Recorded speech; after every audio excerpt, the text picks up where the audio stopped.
Jokihelmi-simpukka. Tärkeä pikkuotus. Tässä on Maggie.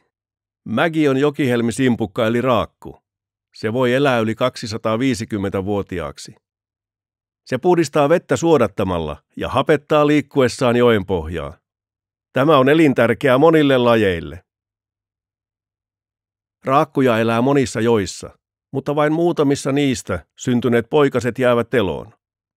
Raakkujen toukat kiinnittyvät lohikalojen kiduksiin, ja seuraavana kesänä nuoret simpukat kaivautuvat jokiuomiin ruokailemaan ja kasvamaan. Ne tulevat sukukypsiksi noin 20-vuotiaina.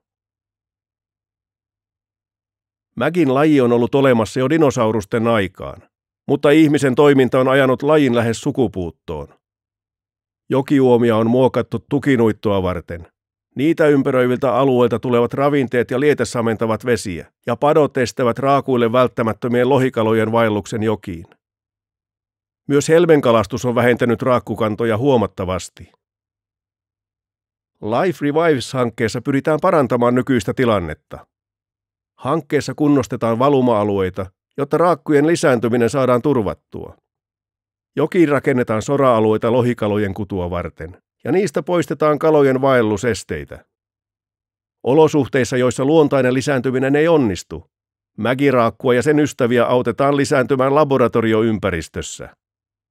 Lisäksi raakkujen ja niiden isäntäkalojen määrää sekä kunnostuksissa käytettyjen menetelmien tehokkuutta seurataan.